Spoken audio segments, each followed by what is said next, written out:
नमस्कार साथियों, आपका मेरे चैनल पर स्वागत है।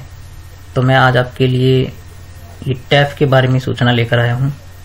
तो एक बहुत महत्वपूर्ण सूचना है इसमें, वो भी मैं आपको इसमें दूंगा, जो एक महत्वपूर्ण बदलाव किया गया है। तो सबसे पहले हम देखते हैं कि शिक्षक मूल्यांकन प्रपत्र भरने जो है वो शुरू हो गए हैं, जो 27 जनवरी से शुरू होंगे। तो इसके लिए जो आपको शिक्षक मूल्यांकन प्रपत्र भरना है वो 1 जुलाई 2020 से 31 दिसंबर 2020 के लिए है। तो इससे पहले का पहले भरा जा चुका है। तो इसमें आप देख सकते हैं कि जो प्रारंभिक शिक्षा के शिक्षक साथी हैं उनके लिए टीचर L1 और L2 दोनों के लिए और HM के लिए उनकी जो समयावधि है वो 27 जनवरी से 3 फरवरी है। तो उनके लिए बहुत निकट है। तो आप शीघ्र जो है वो कल से जैसे ये शुरू हो जाते हैं तो आप तुरंत अपना प्रपत्र भरें और खुद ही भरें। मैं आपको पूर्ण संपूर्ण जानकारी दूंगा, इसमें आपको कहीं भी जाने की जरूरत नहीं है। इसके अलावा जब माध्यमिक शिक्षा के शिक्षक साथी हैं टीचर L1 और L2 और सीनियर टीचर जितने भी हैं और संस्था प्रधान, उनके लिए 5 फरवरी से 12 फरवरी तारीख रखी गई है। तो उसके बाद जो नया बदलाव है जो ये किया गया है कि इस बार माध्यमिक शिक्षा के जो व्याख्याता हैं और संस्था प्रधान है, मॉडल विद्यालय के जो शिक्षक हैं और संस्था प्रधान है, उनको भी ये शिक्षक मूल्यांकन प्रपत्र जो है वो आवश्यक रूप से भरना है। तो उनके लिए जो है वो समय रहेगा 14 फरवरी से 22 फरवरी 2021। तो ये महत्वपूर्ण सूचना जानने के बाद अपने आदेश को देखते हैं। जैसे ये आदेश अभी प्रसारित किया गया है 25 तारीख को। तो इसमें वे सभी बातें जो मैंने अभी आपको बताई थी।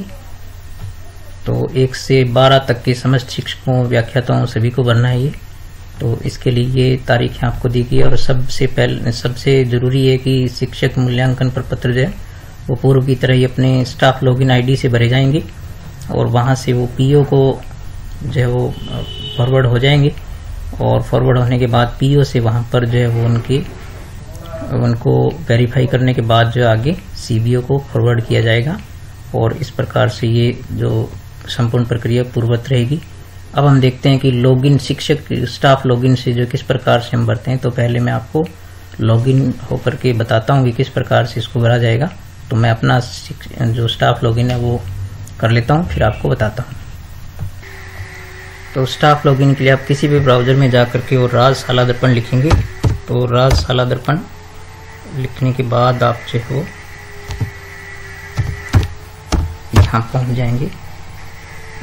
जैसे राज शाला दर्पण लिखने के बाद जो आप ये सबसे ऊपर वाला जो लिंक होता है उस पर आप क्लिक करेंगे, इंटीग्रेटेड राज शाला दर्पण। तो इस पर क्लिक करेंगे तो आप यहाँ पर पहले तो जो विद्यालय लॉगिन होता है वहां पहुंचते हैं। तो वहां हमें लॉगिन नहीं करना है। इसके बाद आपको ये खुल रहा है, इसके बाद आपको सीधे नीचे जाना है और जहां स्टाफ विंडो यहाँ पर होती है, पहले इस पॉपअप को आप कट कर देंगे। तो आप स्टाफ विंडो को देखते हैं। तो यहाँ स्टाफ विंडो पर जाने के बाद आप अपनी शाला दर्पण स्टाफ लॉगिन ID जो है वो लॉगिन हो जाए। तो मैं आपको लॉगिन होकर के बताता हूँ। तो ये लॉगिन पर हम पहुंच गए हैं। तो मैं लॉगिन करके बताता हूँ। अब मैं यहाँ पर लॉगिन हो चुका हूँ। तो आप यहाँ देख सकते हैं कि जो टैब आपको दिखाई दे रहे हैं, तो इसमें सबसे पहले आपको प्रोफाइल देखना है कि प्रोफाइल जो है पहले बेसिक प्रोफाइल।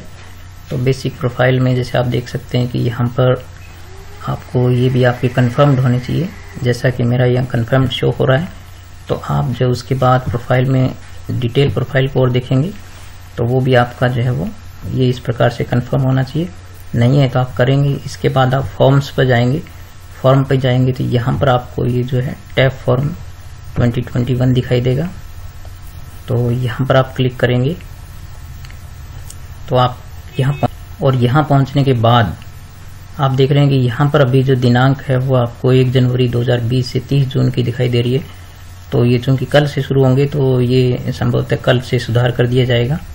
तो यहाँ करने के बाद आपको इसको सत्यापित करना है। ये समस्त जानकारियाँ चेक करने के बाद आपको यहाँ से सत्यापित करना है।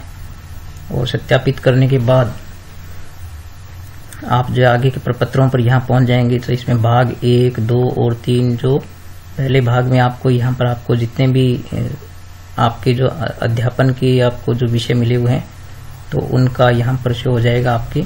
और फिर यहाँ पर आपकी उपस्थिति और ये यदि आप कहीं डेप्यूटेशन पर नहीं है तो आप नहीं करें, यदि हैं तो आप करें, यहाँ पर हाँ लिखें। और जितने दिन आप प्रतिनियुक्ति पर रहे वो भरें यहाँ पर। तो ये गैर शैक्षणिक दिवस हो जाएंगे आपके। और यहाँ पर फिर आपके जो ये पूर्व की तरह आपको सब मूल्यांकन जो है वो ये भरना पड़ेगा आपको। तो आप ये ग्रेडिंग यहाँ पर दे रखी है कि किस प्रकार से आप 1 से लेकर के 5 तक दे सकते हैं।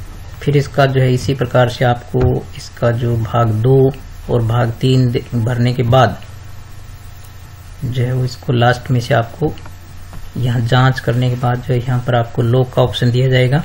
क्योंकि ये पहले का है तो ये अब लॉक है और आपको यहाँ पर लॉक का ऑप्शन दिया जाएगा। तो आप लॉक करने के बाद जो है वो आपका फॉर्म जो है वो पीओ को फॉरवर्ड हो जाएगा, जहाँ से पीओ साहब जो है इसको जांच करने के बाद आगे सीबीओ को फॉरवर्ड वेरीफाई करने के बाद फॉरवर्ड कर देंगे। तो ठीक है साथियों, ये जानकारी थी, तो आप स्वयं इसकी कोशिश